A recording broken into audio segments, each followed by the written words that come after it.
নমস্কাৰ ৰাইজ, নমস্কাৰ। শুনিব পাইছোঁ আমাৰ বোলে পংকজ বাপাক কালি বোলে গোৱালপাৰাত গোৱালপাৰাৰ ৰাইজে আঁঠু কাঢ়ি ফেলে গোটাই অপদস্থ কৰিলাক। শুনিব পাইছোঁ, টিভিত দেখছোঁ। তো এই আমাৰ চলি সপাই চকত বহি ফেলে কিবা গোটাই পংকজ পাঠকৰ কথাগিলাক কৈ আছে। ময়ো কাষত গ'লোঁ, যাই পেলাই শুনিলোঁ। মই সুধিলোঁ কি হ'লে বাপা পংকজ পাঠকৰ লগত? গোটেইখিনি কথা খুলি ক'লা। মানুহ কিনো কহে গোৱালপাৰাত পংকজ পাঠকক চুলি গাউজাবা যাই পেলাই সেই অৱস্থা কৰিলা। গোৱালপাৰা ৰাইজে গোৱালপাৰা ৰাইজ ইমান বঢ়িয়া। আমি ভাবিছিলোঁ প্ৰতিভা পাণ্ডেৰ জেগা গোৱালপাৰা, সেনেকৈহে আমি ভাবি আছিলোঁ ইমান দিন। চি গোৱালপাৰা ৰাইজ এনেকা আচাৰ্য পংকজ পাঠকক বাপ্পা আঁঠু কাঢ়িব দিছে কাণত ধৰি, তাতে আৰু গালি চালি পাইছে ইমান বয়াকে। বাপ্পা কি সাংঘাতিক ঘটনা হৈছে অসমত। মোৰ এটা কথা মনত পৰিছে বাপা, এইটো ঘটনা হোৱাৰ পিছত কি জানা? কালৰো কাল বিপৰীত কাল, হৰিণাই চেলেকে বাঘৰ গাল। বুজি পাইছে না? কালৰো কাল বিপৰীত কাল, হৰিণাই চেলেকে বাঘৰ গাল। ঘটনাটো সেনাহান হৈছে, বুজিছা না? কথা নাই বাৰ্তা নাই বাপা পংকজটোক তাতে কিয় অত্যাচাৰ কৰি দিতোন দে। টপামূৰা কেইটাক মাথাটোত চুলি অলপ গাজাবা গৈছিল বাচাই গাঁঠিলো বোলে শুনিবা পাইছোঁ। বহুত ডেকা ডেকা চলি গোটাই একেদিন চকত শুনি থাকোঁ না। আমিও গৈছিলোঁ আটা, খুৰা আমিও গৈছিলোঁ। আমাৰ চচন চুলি গাঁঠছি, মাথাটো গোটাই দেখে দে। মোৰো ভাল লাগি গেল যা বাচা, টপামূৰা কেইটাৰতো অলপ চুলি আহিল। তো চাকচোন পংকজ পাঠকে কি উপকাৰ কৰিলাক। এতিয়া কিনকে মুখতটো তেওঁ বনালাক, কিহেদি বনালাক? বুজছি না? তেওঁ আচলতে আমি পুৰস্কাৰহে দিব লাগে। কিছুমানে কৈ আছে শুনছোঁ দকচোন। বাপ্পা পংকজ পাঠকে ক'ত অধিকাৰ পালা মেডিচিন বনাওক? পংকজ পাঠকে কোনে পাৰমিশ্যন দিলাক মেডিচিন বনাওক?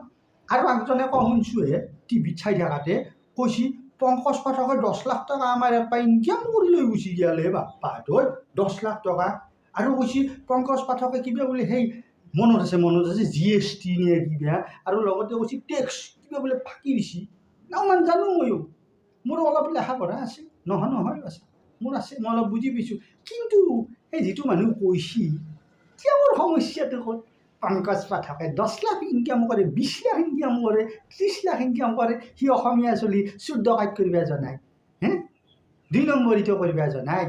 এটা মেডিচিন বনাই পেলাই টপামূৰা এটাৰ মাথাটোত অলপ চুলি জেগা গাজাবা গৈছি দে গোৱালপাৰা, তাতেনো ইমান শত্ৰুতা কৰিব লাগে না? গম পালোঁ আচল কেছটো গম পালোঁ আমি। এই গোৱালপাৰাত যি আমাৰ পংকজ পাঠকক বাবা পংকজ পাঠকক অপমান কৰিলা, সেই ব্যক্তিকেইটাৰ কিন্তু মাথাত চুলি গোটাই তাৰে আছে। আমি টিভিত দেখা পাইছোঁ নহয়। কিবা বোলে এটা চক্ৰৱৰ্তী নাম চাম পাহৰি যাওঁ না, বয়স হৈছে মনত থকা শক্তি নাই, নাম পাহৰি গৈছোঁ। তেওঁ এটা অভিযোগ দিছে পংকজ পাঠকে বুলি এটা মহিলাক গোটাই অপমান কৰিছে, অপদস্থ কৰিছে। কিন্তু টিভিটো চাই থাকাতে মহিলাটোক দেখা পালে বাপ্পা কি ভয়ংকৰ মহিলাহে।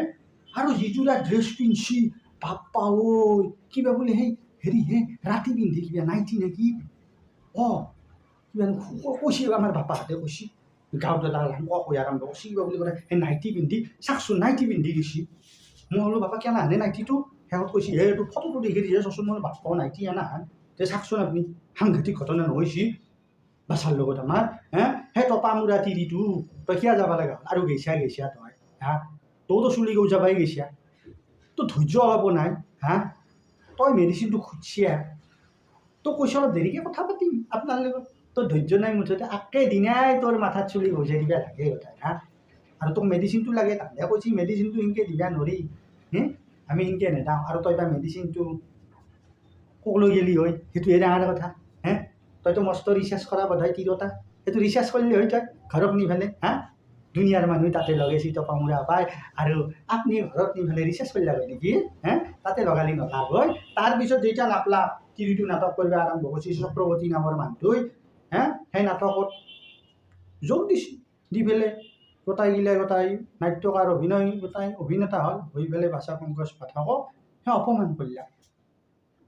আমি আমি গোৱালপাৰা ৰাইজক বেয়া বনাই সব গোৱালপাৰাবাসী ৰাইজ তাতে জড়িত নাই কেইটামান আছে কিন্তু সেই কেইটামানক আপোনালোকে কিন্তু উচিত শাস্তি দিব লাগিব তেতিয়াহে আমি গোটাই গোৱালপাৰাবাসী ৰাইজক ধন্যবাদ দিম বুজি পাইছি নহ'লে কিন্তু গোৱালপাৰাবাসী ৰাইজ আপোনালোক কিন্তু পৰৱৰ্তী পৰ্যায়ত বুজি পাইছেনে কথাটো কি হ'ব মই বুজাই দিব নালাগে আপোনালোকে বুজি পাইছে গতিকে পংকজ পাঠক বাপাক আমাৰ যি কাণত ধৰি উঠা হোৱা কৰিলা সেইটোৰ কাৰণে আমাৰ পংকজ বাপা সৰু হৈ যোৱা নাই বুজি পাইছি সৰু হৈ যোৱা নাই আজি পংকজ পাঠক নাজনা মানুহেও জানিলা বুজি পাইছি আমাৰ পংকজ বাপা সদায় পংকজ বাপাই হৈ থাকিব কিন্তু আপোনালোকক কোনে জানে কেইজনে জানে লাউৰা কাটাক গতিকে আজি মই যাওঁ দিয়ক আৰু দ্বিতীয়বাৰ যদি গোৱালপাৰাবাসী ৰাইজ আপোনালোকে পংকজ পাঠকৰ সপক্ষে মাত নামতে কিন্তু সাংঘাতিক হৈ যাব কৈ দিলোঁ মই জংগী আন্দোলন কৰিম কিন্তু